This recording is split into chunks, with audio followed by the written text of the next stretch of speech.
L'Afrique ne peut pas se développer sans sa diaspora. Malheureusement, la diaspora, dans une immense majorité, ne joue pas encore son rôle. Quel est le rôle de la diaspora? Le rôle de la diaspora, c'est de faire un diagnostic du continent, voir les problèmes qu'il y a et être un acteur de changement. Malheureusement, je constate qu'une grande partie de la diaspora joue uniquement le premier rôle. Faire des diagnostics, faire état de ce qui ne fonctionne pas, et c'est tout. Et c'est peut-être l'une des raisons pour lesquelles nous n'avons pas encore suffisamment d'initiatives comme celle-ci. Je suis un enfant du continent, je fais partie de la diaspora, et pourtant j'investis grandement au pays parce que je suis convaincu que c'est ce que toi et moi devons faire pour que les choses changent ici. Mais j'ai envie aujourd'hui de parler au cœur de quelqu'un, parce que je suis toujours très touché quand je me rends compte de l'inconscience de certains d'entre nous. Vous savez, quand on vient d'une famille pauvre, j'aime dire qu'on a l'obligation d'être ambitieux et de réussir. Je le répète, quand on vient d'une famille pauvre, qu'on a vécu dans des milieux dans lesquels on pouvait manquer parfois, ou alors les gens autour de nous pouvaient manquer parfois de choses élémentaires, on a l'obligation d'être un acteur de changement et pas simplement être quelqu'un qui parle. Voilà pourquoi j'ai beaucoup de mal avec la diaspora dont le rôle se limite à coller les petites. J'ai beaucoup de mal avec la diaspora qui voit uniquement l'Afrique comme un lieu dans lequel elle va venir pour faire la fête. J'ai beaucoup de mal avec la diaspora qui, quand elle est en Europe, est là-bas simplement comme étant passive et silencieuse. Je pense que la diaspora doit briller là où elle est, impacter le monde là où elle est et revenir au pays, faire des choses concrètes pour que ça avance ici. J'ai fait une interview à Tian Yang à l'époque et il avait dit une phrase qui m'a beaucoup marqué et que je retiens jusqu'aujourd'hui. Il avait dit « Je n'ai aucun droit de critiquer un dirigeant africain tant que moi-même, je ne fais rien. Ce n'est que quand je vais faire des choses, qu'elles vont porter du fruit, que j'aurai de la légitimité à pouvoir leur dire « Les gars, vous ne foutez rien. Les gars, vous n'êtes pas en train de travailler pour le pays. La preuve, je suis arrivé, j'ai semé, j'ai récolté et voilà ce que ça donne. » Et cette vision m'a beaucoup marqué parce que je pense que c'est ça la vision d'une diaspora consciente. La diaspora ne peut pas limiter son rôle uniquement à critiquer, critiquer, critiquer. C'est trop facile la critique, les amis. C'est excessivement facile. La diaspora doit devenir la représentation même de la réussite. C'est-à-dire qu'on doit reconnaître la diaspora non pas parce qu'ils prennent un avion pour arriver en Afrique, non pas parce qu'ils vivent en Europe, mais à cause des choses qu'ils accomplissent au pays. Voilà pourquoi est-ce qu'on doit respecter la diaspora. Et je sais que ce discours va bien évidemment fâcher certaines personnes, oui, Philippe, ainsi de suite. Mais bon, je pense qu'on a dépassé ce stade-là. Il faut qu'on puisse se dire quelques vérités entre nous. Nous sommes ici dans mon exploitation. Pour ceux d'entre vous qui ne le savent pas encore, petite parenthèse, ici on fait un concept très simple que je trouve évident, mais qui est quasi inexistant dans nos pays, de la ferme à l'assiette. Ici, dans cet espace, on fait de l'ananas. OK? Mais on fait de l'ananas ici parce que le but pour nous, parce que l'ananas c'est délicieux déjà, l'ananas c'est juste trop bon, et on fait de l'ananas parce qu'on fait du jus d'ananas dans notre boutique à Bali. D'ailleurs, ceux qui ne le savent pas encore, les produits de cette ferme sont vendus dans notre premier point de distribution à Bali, à Douala, en face des Néo. La boutique s'appelle Le Goût du Pays, en face de la Sonnelle, de l'AES à Kumasi, ouais, on va dire ça à Bali. On est juste en face. Mais ce que je veux dire ici, justement, c'est que d'où me vient cette idée? L'idée me vient simplement du fait que des agriculteurs, il y en a beaucoup au pays. Mais les agriculteurs, généralement, sont pauvres en Afrique. Et ils sont pauvres parce que celui qui transforme ne distribue pas. Il laisse sa distribution à quelqu'un d'autre. Et donc, je me suis dit, mais beaucoup de gens ne veulent pas se lancer dans l'agriculture parce qu'ils pensent que être agriculteur, c'est être pauvre. Si on fait de l'agriculture et qu'ils se rendent compte qu'avec l'agriculture, on peut être multimilliardaire, et on a donné pour challenge que cette ferme en 5 ans va générer le milliard, et beaucoup ont commencé à rigoler au début, mais je pense que d'ici 2-3 ans, vous allez moins rigoler, ceux qui doutaient. Mais l'objectif, c'est de montrer aux jeunes qu'on peut gagner beaucoup d'argent proprement avec de l'agriculture dans nos pays pour que les jeunes arrêtent d'aller se battre dans des bureaux pour gagner 40-50 000 francs et avoir le privilège de dire qu'il a une cravate et il est dans un bureau climatisé. Et parfois, bien évidemment, il cumule 4, 5, 6 mois sans être payé. L'objectif pour moi, c'était de démontrer qu'en travaillant la terre ne ment pas, mais il faut bien la travailler, on peut gagner beaucoup d'argent. Et c'est un appel que je lance à la diaspora. Les amis, Revenez sur le continent et bâtissons des projets.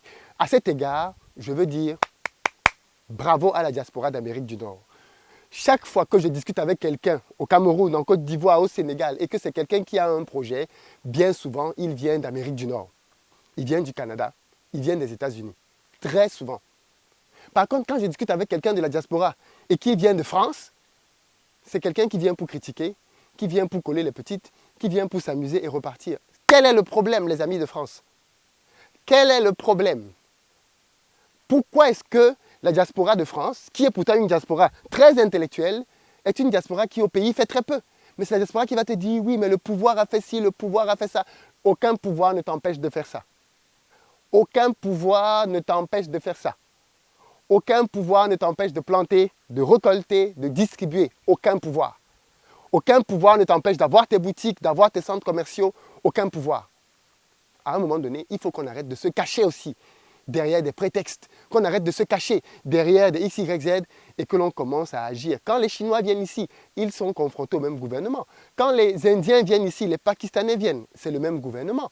Mais ils trouvent le moyen de faire du business ici. Et nous, on est là, on les critique avec la bouche, mais dans les faits, le chien aboie, la caravane passe. Tant que tu critiques et que tu ne fais rien, tu n'inquiètes personne. Par contre, le jour que tu commences à faire des concepts comme ceci, que tu commences à avoir tes boutiques, que tu commences à avoir plusieurs boutiques dans le pays pour pouvoir distribuer les produits de ta ferme, là tu commences une véritable révolution.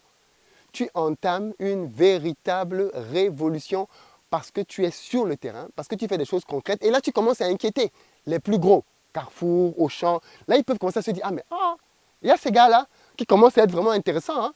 Mais tant que tu ne fais que parler, tu ne sers à rien, les amis. Alors attention, je vais faire un petit bémol parce que la diaspora en Allemagne, c'est différent. Les gars en Allemagne et les filles en Allemagne bossent. Ils bossent pour le pays. Mais la diaspora française, de laquelle je viens, est celle qui bavarde le plus, est celle qui raconte le plus de choses, mais qui agit concrètement le moins possible. Peut-être que c'est la malédiction de la France. Peut-être que la France n'est pas un pays entrepreneurial. Et donc quand on arrive là-bas, on sait juste parler, écrire des livres, avoir des gros diplômes, et puis c'est tout. Mais à un moment donné, les amis, le continent nous appelle et on doit revenir et répondre à l'appel du pays. Le pays t'appelle, le pays est plein d'opportunités. Il y a beaucoup d'argent à se faire ici, beaucoup de business à lancer ici. Et j'ai voulu filmer ce que je fais pour montrer aux gens que c'est possible. Et vous l'avez bien vu, au début, il n'y avait rien ici. Un féticheur était venu mettre des fétiches ici. Vous vous rappelez?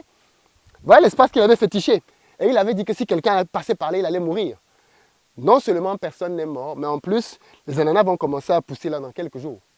Donc d'ici quelques mois, on va récolter nos ananas, on va les amener à la boutique, on va faire nos jus, ananas, ananas passion, ananas gingembre, et on va déguster tout ça. Aussi simple que ça. Mais il y a beaucoup de choses à faire au pays. Il y a beaucoup de choses à faire au pays. Et la diaspora a un rôle à jouer. Elle ne peut pas se limiter à critiquer. Faisons comme Thion. Faisons comme Thion, travaillons, ayons des résultats. Et à ce moment-là, on peut dire à un gouvernement, qu'est-ce que vous faites?